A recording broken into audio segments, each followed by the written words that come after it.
To me, aviation is this passion that can't be described. You know, passion doesn't do it justice. I have this thing in me that just goes, wow, this is just the coolest thing.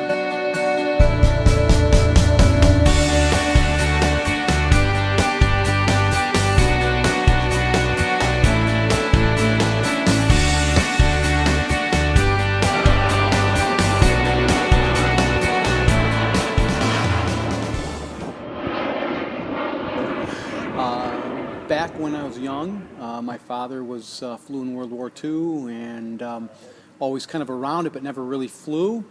And really interested in aviation, living by O'Hare Airport and seeing all the planes come in and out. And so at one point, my dad took me for an airplane ride up at Oshkosh on a Breezy, you know, the open frame Breezy. Yeah. When I was in high school, it was my very first airplane ride, and since then I became addicted to it and thought that's the career I want to go and the path I wanted to start. When my dad first installed Microsoft Flight Simulator on the computer when I was 3, I would start, we started playing around with it. Babysitters would come over. I'd try to teach them how to land. My parents were out, and then I ended up learning how to fly when I was in high school and got my license between junior and senior year. Then went to college for it, and voila. I fell in love with airplanes probably 6, 7 years old. I'd never been in other than a big one, but I remember writing to manufacturers of small planes like this saying, send me brochures, and I would lay them out in the bed. I remember like this on the bed, just open to the page with the panel, and I would dream that someday I would get to fly. And it didn't happen until I got to college. I took all the money my parents gave me for college while I was at college and put it toward flying, so I had to go out and get a separate loan I never told my parents about. So don't let them see this. Well, I wouldn't actually be able to tell you how I got into aviation. It's just always been such a part of me. I remember, my grandparents have told me just, like, whenever we'd go to airports, I would just run to the window and look outside, and I would watch planes come overhead as we took a walk through a park or something like that. But it's just always been something that I've been very fond of.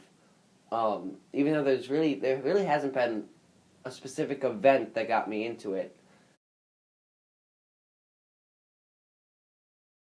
When I fly, just like he called it an addiction, it's a passion. All pilots, regardless of their age, 16 or old guys like us, have the exact same feeling about aviation. It's wonderful, and it pulls you in, and then you'll never leave. I think some of my fondest memories of flying is when I first started. I think it's like when you first start flying, there's so many firsts. Like when you get your private pilot's license, it's the first time you're actually flying a plane, so actually take off and land, which is scary. It's your first solo, so you kind of solo and get your student license at that point in time, and then you do your first cross country, and that's like the amazing thing.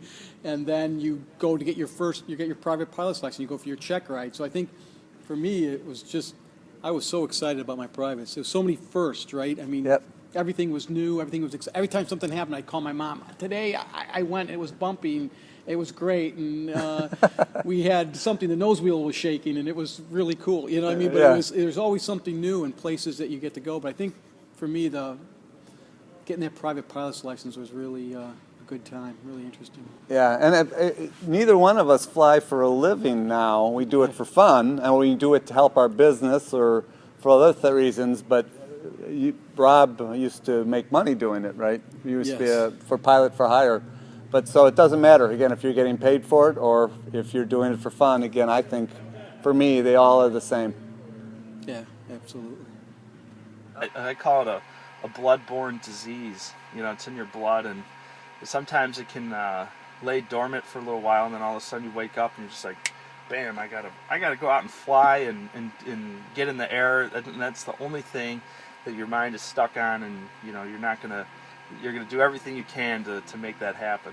Well, aviation is a lot of fun, no matter, you know, and it's fun for all ages, whether you want to be a pilot or not. The people that you'll run into, the experience and the stories that you'll hear are just incredible, and it's really such a special industry.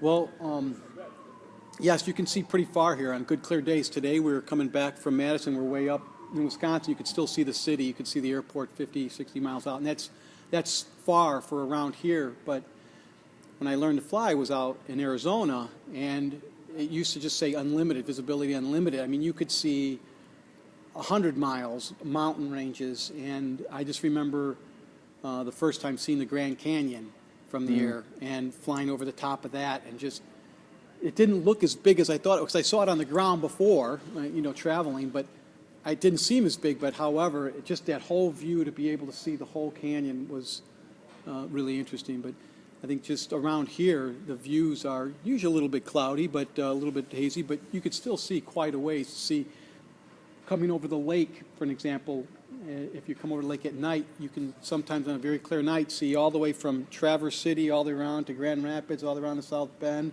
to Chicago, and all the way up to Milwaukee. And to see that outline of that lake is kind of an interesting view.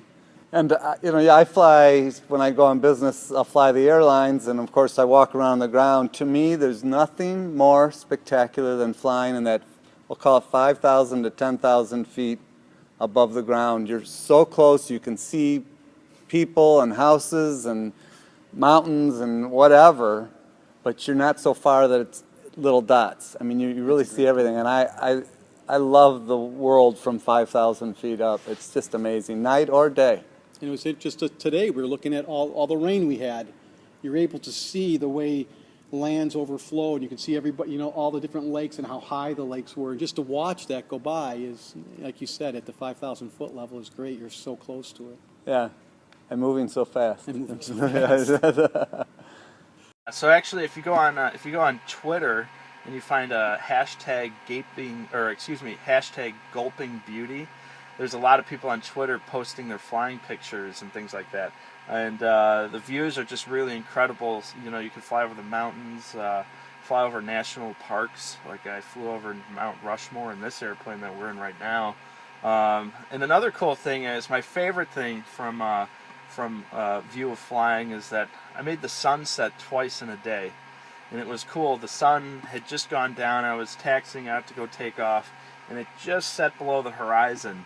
And I was cleared for takeoff and started climbing out, and all of a sudden the sun rose again, and then it set again after a few minutes. It was pretty cool. Once you get up high, the sun kind of peaks its way up again, because of the curvature of the Earth and everything. So I remember seeing that. I'm like, holy cow! You let the sun rise and set twice in a day. It was cool.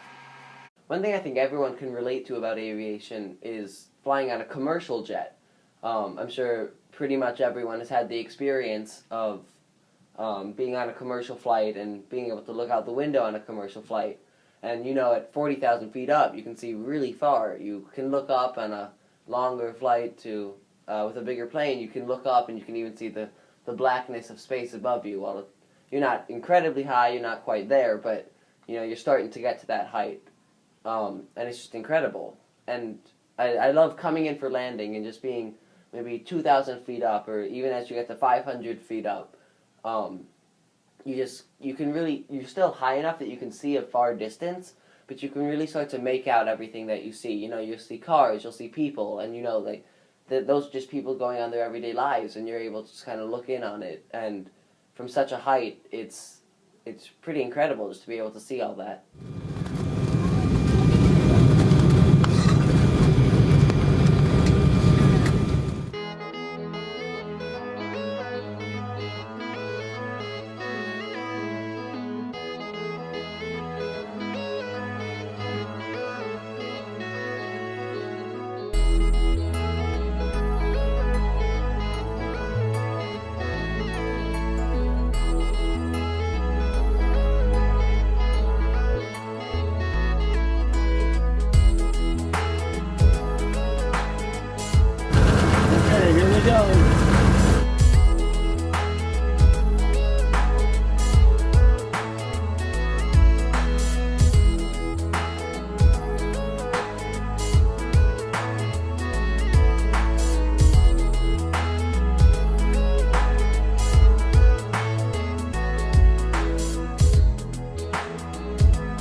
Illinois, just north of here, there's Cancer Center Treatments of America. And so Angel Flight is an organization that asks for pilots that are going to be flying around anyway. If we take someone that can't afford, matter of fact, this woman had cancer, and she lives in Lincoln, Nebraska, and so she needed a pilot to take her from Lincoln, Nebraska to Cedar Rapids, and then another pilot from Cedar Rapids to Waukegan, Illinois, and then after treatments from Waukegan to Cedar Rapids, and then Cedar Rapids to Lincoln. So I did the Cedar Rapids to Lincoln, Nebraska, and I still paid for it out of my pocket, but I was going to go anyway, and to take someone, you are helping somebody out. And oh, by the way, aviation delivers to us so many opportunities. I also happen to be able to stop and see one of my children who lives in Cedar Rapids. So that puts a smile on my face. So you help someone, you get to see family that normally would be a 4-hour car ride away. Now it's only an hour. I can go for a short time. I've used aviation just to run my business, to go on sales calls in multiple cities in one day. So absolutely, aviation, there's a lot of ways to help your company, human beings that need help, or just to see family. It's really important that it stays. It's stuff that you don't really hear about. You only hear about the bad stuff, but every day there's about 100 good things that happen for every one little bad thing. And it's really important, that this stays around. And we need people, it's shrinking. So we need people to come and join us because it's such an important thing in our economy and in our daily lives. Think about, answer the question: how would your holidays be different if airplanes didn't exist? If you go travel to see family, you couldn't take an airplane. If you ordered gifts off of the internet or Amazon.com or something like that, your gifts wouldn't get to where you need to go, where they need to be on time. Fruits, vegetables, packages, all this stuff is transferred every day by an airplane, and they're kind of the unsung heroes that you never really hear about.